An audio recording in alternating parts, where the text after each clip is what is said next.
여러분, 지금 실리콘밸리에서 진짜 거대한 전쟁이 벌어지고 있습니다. 바로 130조 원이라는 어마어마한 세금 폭탄을 두고 기술업계 거물들이 편을 나눠 싸우고 있거든요. 오늘 이 흥미진진한 이야기 속으로 한번 깊숙이 들어가 보겠습니다. 자, 이 모든 논란의 시작점으로 바로 들어가 보죠. 대체 130조 원짜리 세금 폭탄이라는 게 뭘까요? 1,000억 달러. 네, 우리 돈으로 환산하면 약 130조 원입니다. 이게 캘리포니아주가 딱 200명 남짓, 최상위 부자들한테서 걷겠다고 하는 세금 규모예요. 진짜 감도 안 온 엄청난 액수죠.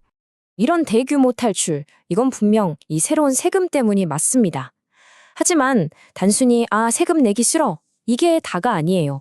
그 속을 들여다보면 생각보다 훨씬 더 복잡한 이야기가 숨어 있습니다. 이 갈등의 한가운데 있는 거 바로 억만장자세라는 건데요. 대체 이게 뭔지부터 한번 제대로 짚고 넘어가 보죠. 자, 이게 우리가 보통 생각하는 그런 세금이랑은 개념이 아예 달라요. 보통 소득세는 내가 월급 받거나 사업해서 버는 돈에 대해서 내는 거잖아요. 근데 이 억만장자세는 그게 아니에요. 버는 돈이 아니라 그 사람들이 이미 갖고 있는 모든 것, 그러니까 주식, 부동산, 심지어 미술품 같은 총 자산에다가 세금을 매기겠다는 겁니다. 이건 게임의 룰을 아예 바꾸겠다는 것. 좀 더 자세히 뜯어볼까요? 우선 대상은 자산이 10억 달러, 우리 돈으로 1조 원이 넘는 초부유층이고요. 세율은 순자산의 1에서 1.5% 정도. 이걸로 뭘 하냐? 바로 주정부의 헬스케어, 그러니까 의료 예산 부족한 걸 메꾸겠다는 겁니다. 그리고 제일 중요한 거, 이걸 정부가 그냥 밀어붙이는 게 아니라 캘리포니아 주민들이 직접 투표로 결정하게 됩니다. 그러니까 공은 주민들한테 넘어간 거죠. 자, 이 법안 하나 때문에 실리콘밸리가 딱 둘로 쪼개졌습니다. 먼저 이건 말도 안 된다 하면서 캘리포니아를 떠나는 사람들, 이른바 엑소더스 팀부터 한번 만나보시죠. 와, 캘리포니아의 계획은 도둑질하고 비난하는 것뿐이다. 테크 투자자 데이비드 sak스가 한 말인데요. 표현이 정말 강하죠. 이 세금을 그냥 대놓고 도둑질이라고 규정하면서 아주 노골적으로 불만을 터뜨린 겁니다.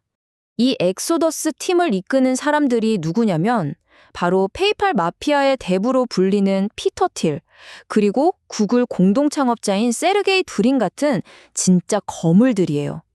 이 사람들의 주장은 간단해요.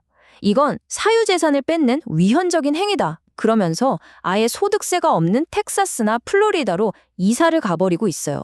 말 그대로 발로 투표를 하고 있는 거죠. 하지만 모두가 짐을 싸는 건 아닙니다. 그래도 캘리포니아는 못 떠나지 하면서 남기로 한 사람들도 있어요. 바로 잔류팀의 이야기도 들어봐야겠죠? 분위기가 확 다르죠. 엔비디아의 젠슨 왕 CEO가 한 말인데요. 세금 내야 하면 내야죠. 우린 실리콘밸리에 살기로 선택했고 그걸로 충분합니다. 훨씬 차분하고 어떻게 보면 현실을 받아들이는 듯한 목소리입니다. 이 사람들은 왜 남을까요? 바로 캘리포니아만이 가진 그 가치 때문입니다.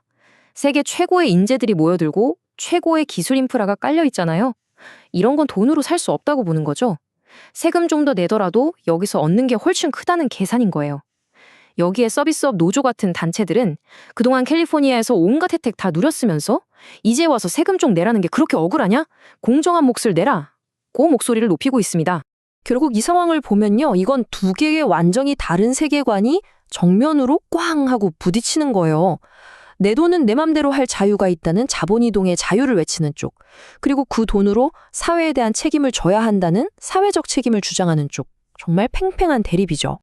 근데 이게 그냥 부자들끼리 싸우고 끝날 문제가 아닙니다. 세계 5위 경제 규모를 자랑하는 캘리포니아주 전체가 지금 엄청난 딜레마에 빠졌어요. 아주 중요한 선택의 기로에 선 거죠. 이걸 보시면 왜 그런지 바로 이해가 되실 겁니다. 정말 놀라운 사실인데요. 캘리포니아주 전체 소득세 수입의 절반, 딱 50%가 어디서 나오는지 아세요? 바로 상위 1%의 납세자들 주머니에서 나옵니다. 나머지 99%가 내는 세금을 다 합쳐야 겨우 나머지 50%가 채워지는 거예요. 이건 주 재정이 극소수의 부자들에게 얼마나 심각하게 의존하고 있는지 명확하게 보여주는 거죠. 그러니까 캘리포니아주 정부가 제일 무서워하는 시나리오가 바로 이 자본 유출입니다. 이 상위 1% 부자들이 떠나면 그냥 그 사람들만 떠나는 게 아니에요. 그들의 투자, 그들의 회사, 그리고 앞으로 낼 어마어마한 세금까지 몽땅 다 가지고 떠나는 거니까요. 이 중에 단 몇 명만 빠져나가도 주 예산에 진짜 큰 구멍이 뻥 뚫릴 수 있다는 겁니다. 상황이 이렇다 보니 개빈 뉴섬 주지사는 정말 아슬아슬한 외줄타기를 하고 있습니다. 한쪽에서는 부자들 떠나면 우리 다 망한다 하면서 세금을 반대하고, 다른 한쪽에서는 당내 진보 진영이 부자 증세는 정의다 하면서 압박하고, 이러지도 저러지도 못하는 아주 곤란한 처지에 놓인 거죠. 자, 결국 선택의 공은 캘리포니아 주민들에게 넘어갔습니다. 더 나은 복지를 위한 세금일까요? 아니면 혁신의 발목을 잡는 족쇄가 될까요? 캘리포니아는 과연 어떤 선택을 하게 될까요? 이 선택이 앞으로 캘리포니아뿐만 아니라 전 세계 기술 산업의 미래까지 바꿀 수 있습니다. 여러분이 캘리포니아 주민이라면 과연 어떤 선택을 하시겠어요?